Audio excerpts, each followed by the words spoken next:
Assalamualaikum warahmatullahi wabarakatuh. Pada video kali ini kita akan melanjutkan pelajaran tentang uji hipotesis. Baik, berikutnya adalah pengujian hipotesis. Saya akan memberikan ilustrasi pengujian hipotesis untuk dua arah. Bentuk hipotesis dua arah yaitu seperti ini. H0-nya adalah mu sama dengan mu 0 melawan H1 mu tidak sama dengan mu 0. Oke, perhatikan gambar berikut. Karena bentuknya dua arah, maka daerah penolakan H0-nya ada di arah kiri, kemudian daerah penolakan H0-nya ada juga di arah kanan. Sementara wilayah yang di tengah ini merupakan daerah penerimaan H0. Daerah penerimaan H0 itu luasnya adalah 1 min alfa, sementara daerah penolakan H0 di sebelah kiri adalah alfa per 2, yaitu warna biru ini. Kemudian daerah penolakan H0 di wilayah kanan yaitu alfa per 2, yaitu luas daerah ini. Sementara batas wilayah penolakan H0 ini yaitu nilai tabel atau Z alfa per 2. Sementara batas untuk sebelah kiri juga nilai tabel yaitu minus Z alfa per 2. Misalnya dalam perhitungan kita memperoleh nilai hitung. Kemudian nilai tersebut kurang dari minus Z alfa per 2, maka dia jatuh pada wilayah daerah penolakan H0. Artinya H0 ditolak. Kemudian apabila nilai hitung yang kita peroleh jatuh pada wilayah di tengah-tengah ini, yaitu berada di antara minus Z alfa per 2 dan Z alfa per 2, maka kesimpulannya adalah H0 diterima. Kemudian apabila nilai hitung yang kita peroleh jatuh pada wilayah daerah penolakan H0, yaitu nilainya lebih dari Z alfa per 2, maka kesimpulannya adalah H0 ditolak. Oleh karena itu, dalam pengujian hipotesis dua arah, bila nilai hitungnya kurang dari min Z alfa per 2 atau nilai hitungnya lebih dari Z alfa per 2, maka H0 ditolak, yaitu apabila nilainya berada di sini atau berada di sini. Oke, baik. Selanjutnya adalah pengujian hipotesis untuk satu arah, yaitu arah kiri. Bentuk pengujian hipotesis untuk arah kiri yaitu H0-nya mu sama dengan mu 0 melawan H1 mu kurang dari mu 0. Perhatikan ilustrasi pada gambar berikut. Karena hipotesisnya adalah arah kiri, maka daerah penolakan H0-nya berada di sebelah kiri. Kemudian daerah penerimaan H0-nya berada di sebelah kanan. Luasan daerah untuk daerah penolakan H0 itu sebesar alfa. Kemudian luasan daerah untuk penerimaan H0 ada 1 min alfa. Karena arahnya cuma satu arah, maka alfanya tidak dibagi dua. Kemudian nilai yang membatasi antara daerah penolakan H0 dan daerah penerimaan H0 adalah min Z alfa, di mana nilai ini merupakan nilai di tabel. Oke. Kemudian apabila kita melakukan perhitungan dan kita mendapatkan nilai hitung, apakah itu T hitung atau Z hitung, dan nilainya kurang dari nilai min Z alfa, maka nilai hitung ini jatuh pada wilayah daerah penolakan H0. Artinya H0 ditolak. Kemudian bila nilai hitung yang kita peroleh jatuh pada wilayah daerah penerimaan H0 atau nilai hitung tersebut lebih dari min Z alfa, maka kita dapat menyimpulkan bahwa H0 diterima. Oleh karena itu, bila nilai hitungnya kurang dari min Z alfa, maka H0 ditolak. Oke, selanjutnya adalah pengujian hipotesis untuk satu arah, yaitu arah kanan. Kita ketahui bahwa untuk arah kanan, H0-nya adalah mu sama dengan mu 0 melawan H1-nya adalah mu lebih dari mu 0. Oke, perhatikan ilustrasi berikut. Kita ketahui bahwa bila hipotesisnya adalah arah kanan, maka daerah penolakan H0-nya berada di sebelah kanan, kemudian daerah penerimaan H0-nya berada di sebelah kiri. Kemudian luas daerah penolakan H0 itu sebesar alfa, kemudian luas daerah penerimaan H0 itu sebesar 1 min alfa.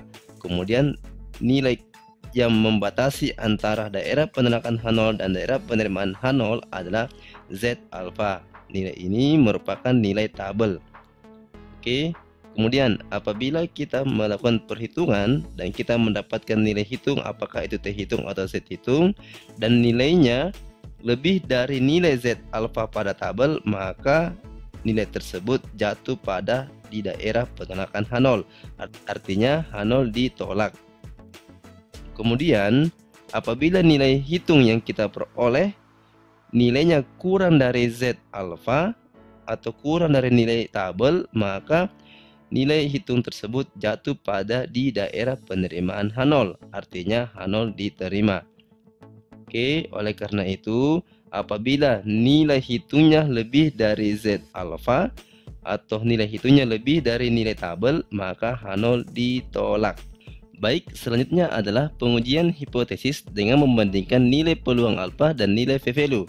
Sebelumnya, kita sudah mempelajari bagaimana cara pengujian hipotesis dengan membandingkan nilai hitung dengan nilai tabel. Oke, sekarang kita ketahui bahwa sudah banyak software yang dapat digunakan dalam pengolahan data. Dengan menggunakan software, tentunya kita lebih mudah dalam pengujian hipotesis, yaitu cukup melihat nilai p-value-nya kemudian dibandingkan dengan nilai alfa yang ditetapkan sebelumnya. Cara ini sangat lebih mudah dibandingkan dengan cara yang sebelumnya, karena tidak perlu lagi mencari tabel di belakang buku. Oke, untuk lebih jelasnya, perhatikan ilustrasi gambar berikut.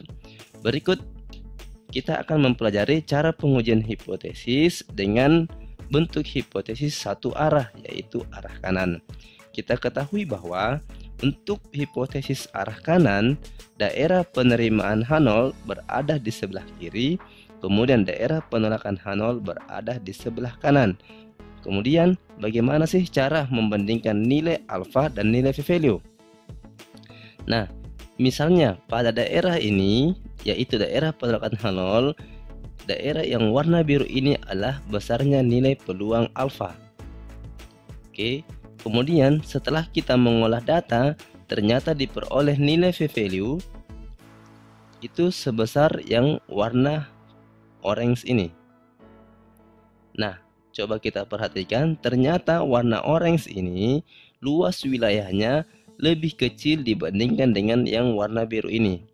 Berarti nilai p-value-nya kurang dari nilai alfa, sehingga nilai p-value ini tidak melewati batas antara daerah penolakan H0 dan daerah penerimaan H0, sehingga dapat disimpulkan bahwa terima H1 atau tolak H0.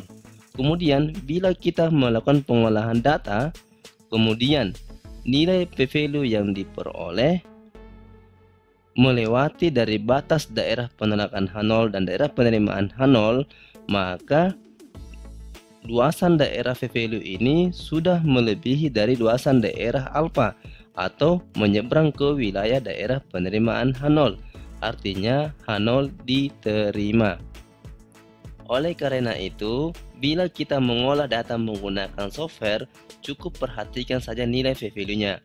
Biasanya, kalau kita menggunakan SPSS, nilai p-value itu berada di nilai sig titik atau nilai signifikan.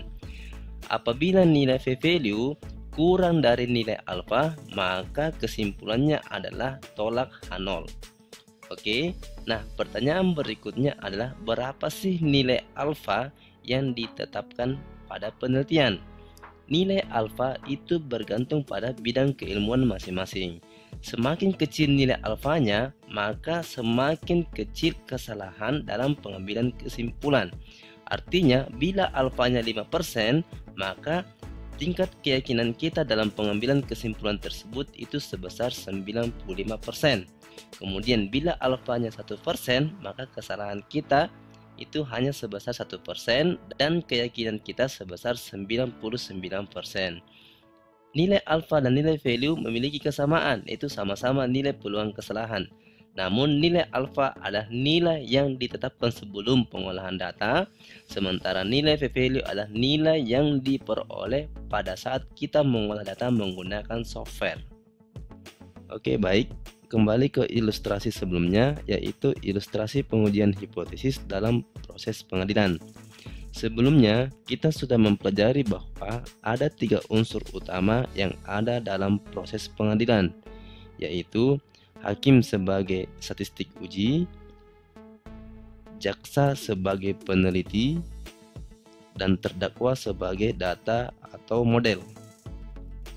Terdakwa diibaratkan sebagai H0, sementara jaksa diibaratkan sebagai H1. Kemudian hakim memegang prinsip asas praduga tak bersalah. Misal dalam proses pengadilan, pada ilustrasi ini diasumsikan jumlah alat bukti yang dikumpulkan oleh peneliti atau jaksa dari terdakwa adalah 100 alat bukti. Kemudian, misalkan ditetapkan nilai alfa sebesar 0,05 atau 5%, artinya batas maksimal kesalahan yang dapat diterima pada pengujian alat bukti paling banyak 5 dari 100 alat bukti yang tidak dapat dibuktikan oleh peneliti atau jaksa. Artinya, bila ditemukan lebih dari 5 alat bukti yang salah untuk menyalahkan terdakwa, maka H0 diterima atau terdakwa tidak bersalah. Setelah dilakukan pengujian, ternyata hanya diperoleh 3 dari 100 alat bukti yang tidak dapat dibuktikan oleh peneliti, atau dengan kata lain nilai p-value-nya sebesar 0,03. Karena nilai p-value kurang dari alfa, maka tidak cukup bukti untuk mengatakan bahwa terdakwa tidak bersalah. Oleh karena itu H0 ditolak. Jadi nilai alfa adalah nilai peluang kesalahan yang ditetapkan sebelum pengujian, sementara nilai p-value adalah nilai peluang kesalahan yang diperoleh setelah proses pengolahan data. Itulah penjelasan singkat terkait kriteria pengujian hipotesis dan perbedaan antara nilai alfa dan p-value. Oke, sekian dulu video kali ini. Sampai jumpa di video berikutnya. Jangan lupa share, like, and subscribe ya. Wassalamualaikum warahmatullahi wabarakatuh.